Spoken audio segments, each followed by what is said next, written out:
Well, welcome back. The picture has changed. There are now four of us. It's Ray Michaels. Where are you at, Ray? There you are. And Where else would I be?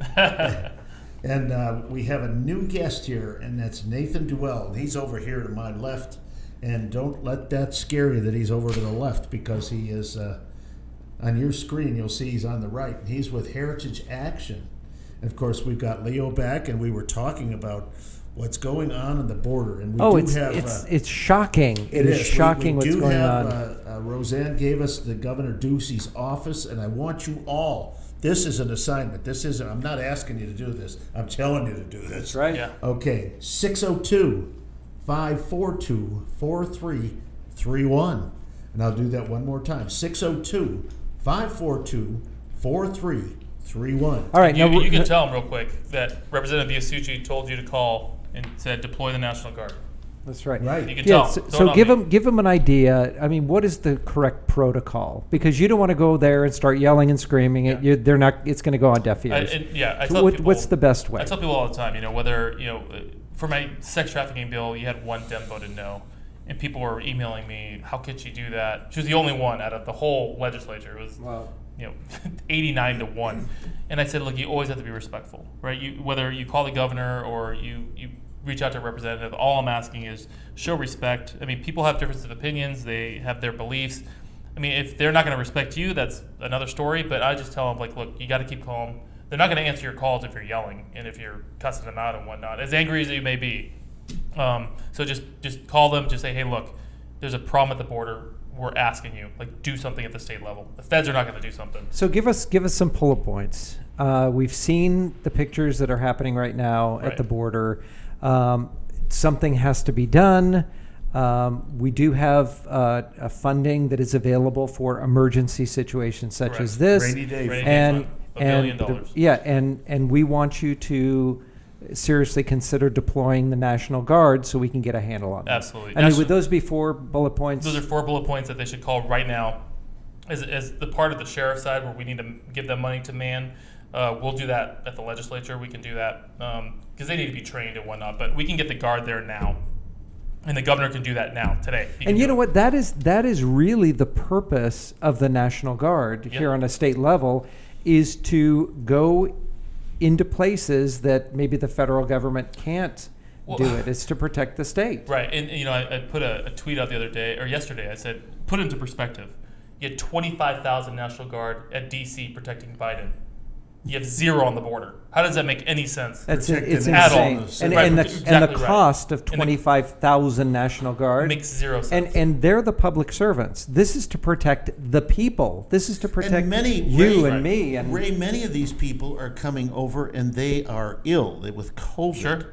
And even beyond that, this is something else that's disturbing, but I need to tell the people, and then we'll definitely move on, and I can bring you in and I'll explain why this relates.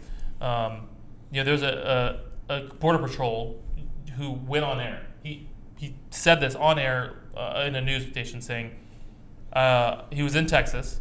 This girl comes up, young girl, I think she was 9 or 10, had no voice, couldn't speak. So he was trying to figure out what was going on, and finally went to the doctors and said, this little girl, we're sending her out to the hospital. She needs to get out. And he said, what's going on? Well, we figured out she was been gang raped the whole entire journey over by the cartels. Lost her voice from screaming.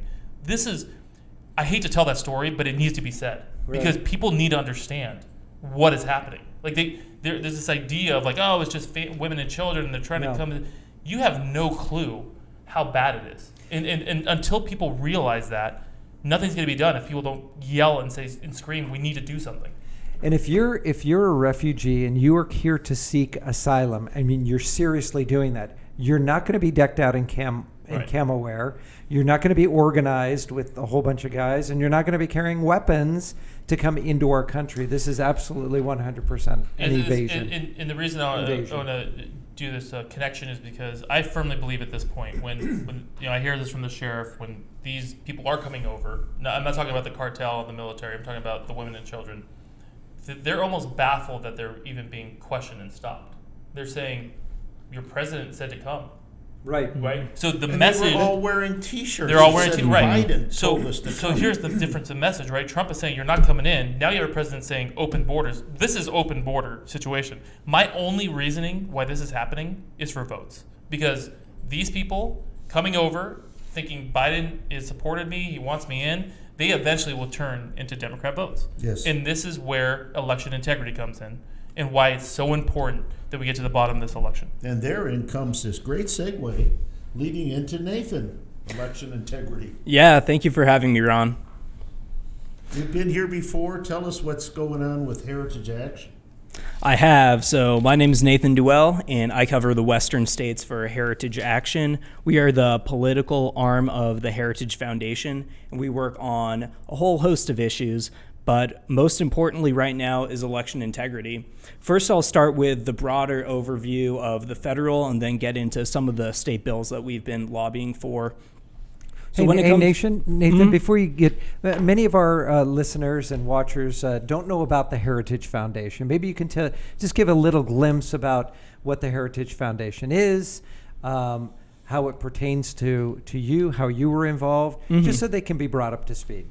Sure. So the Heritage Foundation is the largest, broadest supported conservative think tank in the country. Been around since 1973, rose to prominence in the Reagan administration and then again with the Trump administration, working very closely. And I work for the sister organization, Heritage Action. We take their ideas and we do the political muscle behind them. We generally focus at the federal level, but with election integrity and how important it is, we are also working at the state level. But we work on all different issues. We believe in economic liberty at the social level, and then also defense. So 3 legs of the stool, we believe all those are important for preserving liberty. That's amazing. And maybe some names that the listeners would recognize that are part of this organization? Yeah, a few. So Hans von Spakovsky, he's the election expert. Kay Coles James is the current president. She's been a civil rights leader, excellent conservative. The Heritage Action leader is Jessica Anderson. And then when I got hired by Heritage Action, Russ Vo is one of the guys who hired me, and he was Trump's Office of Management and Budget Director. So he was part of the Trump cabinet. So some heavy hitters are up And there. I believe, I may be wrong, but I believe that the Heritage Foundation early on in 2016, they also presented a complete list of potential Supreme Court justices. Yes, we were part of the group along with Federalist Society that gave President Trump some of the Supreme Court justice picks that would be good, and he's picked some of them, which was awesome to see. Yeah, amazing. So election integrity, I mean, everybody knows that there are some discrepancies. We won't use the F word here, but there's some inconsistencies. There's anomalies that are happening that statistically really couldn't happen. Tell us what you're focusing on right now, because Arizona is the hot spot right now, working with President Karen Fann. I know that they're going to be implementing with Ken Bennett as oversight a big issue coming up right now for how the election went in Maricopa County, what went right, what could have possibly gone wrong. But I know that there's a big forensic audit that's going to be happening here shortly. So tell us a little about what you're doing. Yeah, the top line thing is we want to block things that are terrible and then promote good legislation. So the terrible stuff, it's the Corrupt Politicians Act at the federal level, HR 1, S1. The left, they like to call it the For the People Act, but with how corrupt it is, funding campaign accounts. As Leo said, they always give beautiful Good names. messaging. But you know what? They're actually telling the truth. It's for the people. It's just not for our people.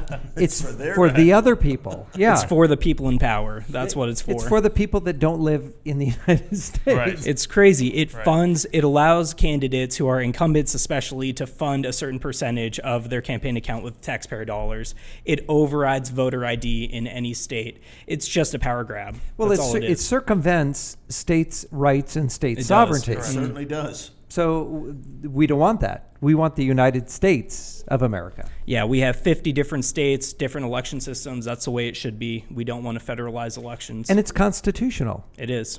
So each state is supposed to decide how they run their elections.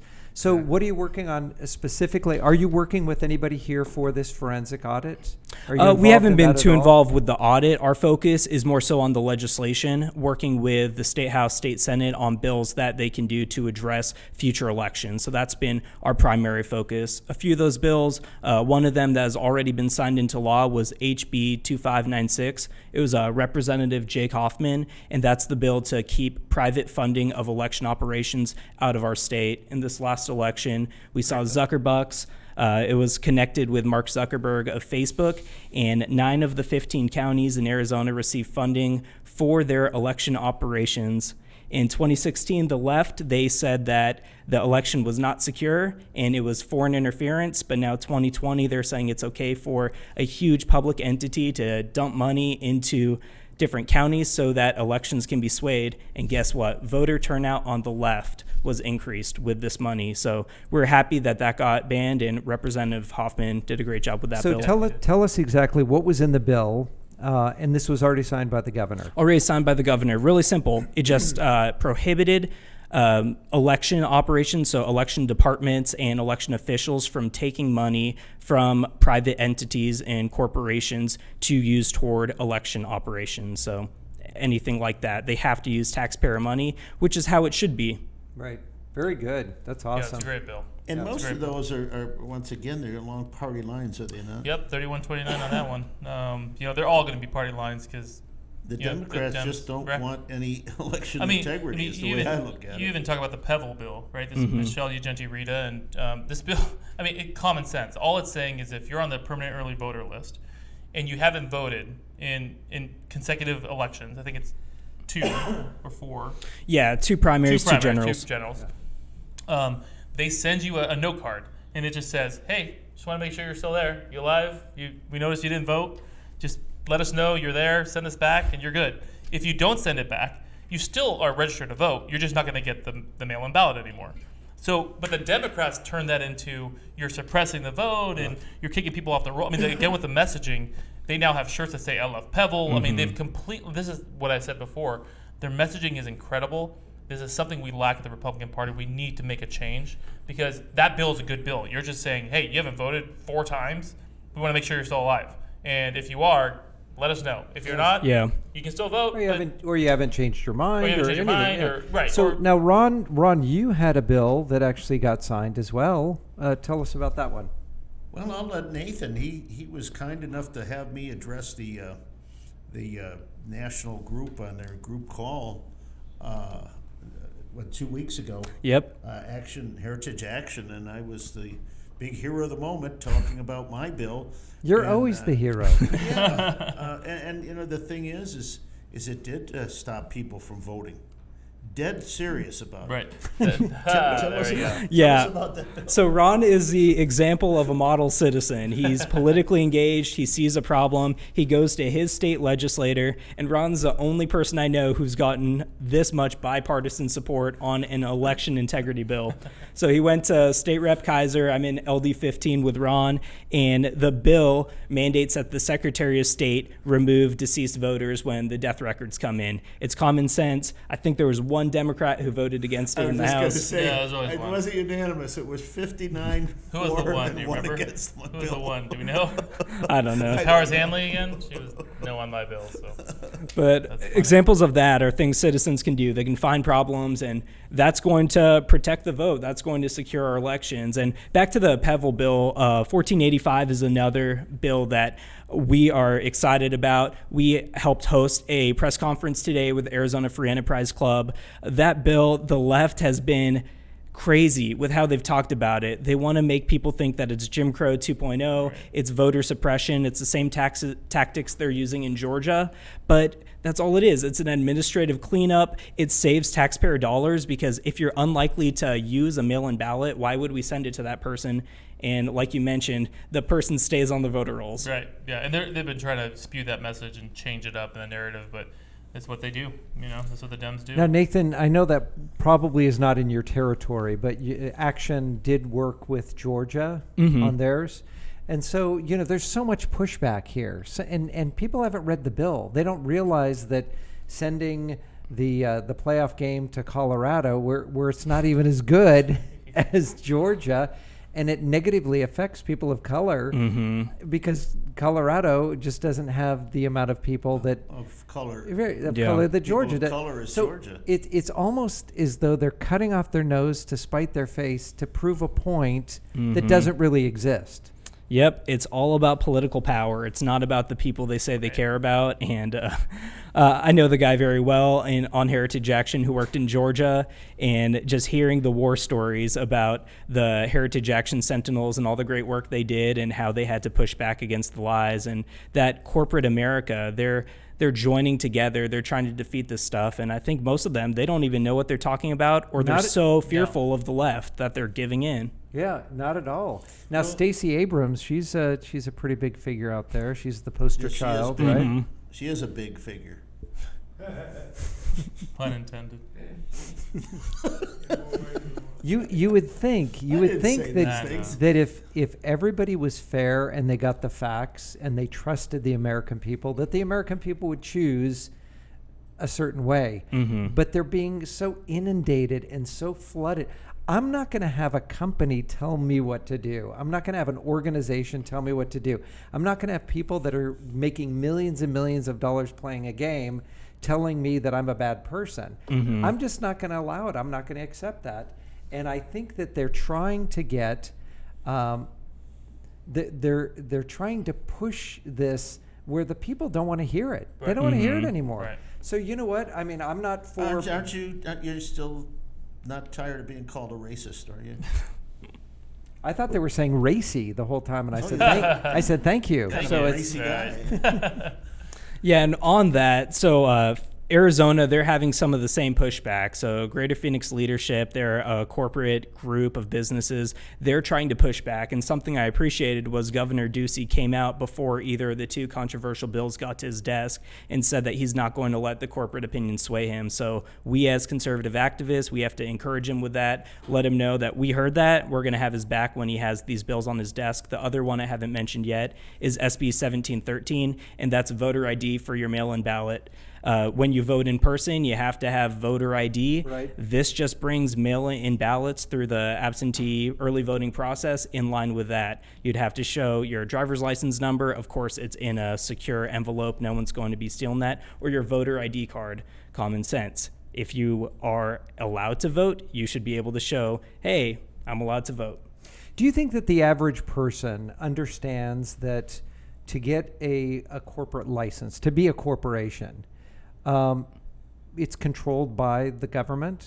The government allows you to operate as a corporation. When I sign up, if I want to start a company, I have to go to the state and I have to apply for it, and they grant me permission to be a corporation. Mm-hmm. From a federal level and from a state level, they could say, you're not a corporation anymore.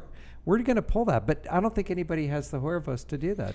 I don't think a lot of people know the cronyism that goes on, that big business works together with the government to empower both, to make sure that those in power, both in the corporate world oftentimes and in government, stay in power. So the average American, I don't know if they know that, but it's our job to shed light on when there is corruption, so they see that oftentimes big business works together with government for their own interests. Or the media, right? I mean, look Mm-hmm. at CNN that just came out that they were, manipulating the election with Biden, and CNN was purposely making Trump look bad. I mean, that you're talking about a news agency now that's going out of their way. Well, speaking of news agency, I heard something on a local program this morning that the COVID, or that the flu, the reported flu cases for 2019 to 2020 were close to zero. Non-existent. Nobody had the flu over the last year. Everybody has COVID Incredible. instead. Yeah, I saw that too. Yeah. I There saw were that too. 32 million people that had the flu it's about 3 years ago, it's and part. now there's nobody. Yeah, it's part of the same family. It's the coronavirus family: SARS, MERS, influenza, and COVID, and several other ones. So to say that nobody had the flu, nobody. I mean, Well, come on, really? I know, and you even had a report. I think it was Maricopa County. They came out, it was during the whole COVID thing when it started. They admitted that if somebody died in a car accident and they had COVID, they would mark them as a COVID death. Like, they admitted that they were doing that. I mean, just they flew through the windshield, right. fractured skull, died of COVID. That if they had COVID, they would mark them as a COVID death. Yeah. Like this is not But just made to be up. on the safe side, Factual even if they information. didn't have it. We're gonna have to take another break Yeah. here because we've got another really exciting guest coming on soon. Sandy, if you're still watching, please post this number on the comments, and that is Governor Ducey's number 602-542-4331. Sandy, I hope you got that. That's 602-542-4331. She's been really kind when we did the show the other night. Right. And Josh Bernstein gave some numbers. She had written them down and actually posted it in the comments for other people to And see. always be respectful. Yes, Give please. them short bullet points. They're going to want to know what legislative and congressional district you're in. Just be very, very kind, but express your opinion firmly. And be an say, adult. Be an adult. Please. the way Absolutely. you Please do. respond to Please this. do. Just use good logic and good reasoning. And, maybe we can sway a few on the other side as well. How are we going to switch it up after the break? Well, we're going to switch it up. We're going to have, did you have any other comments before we go to break?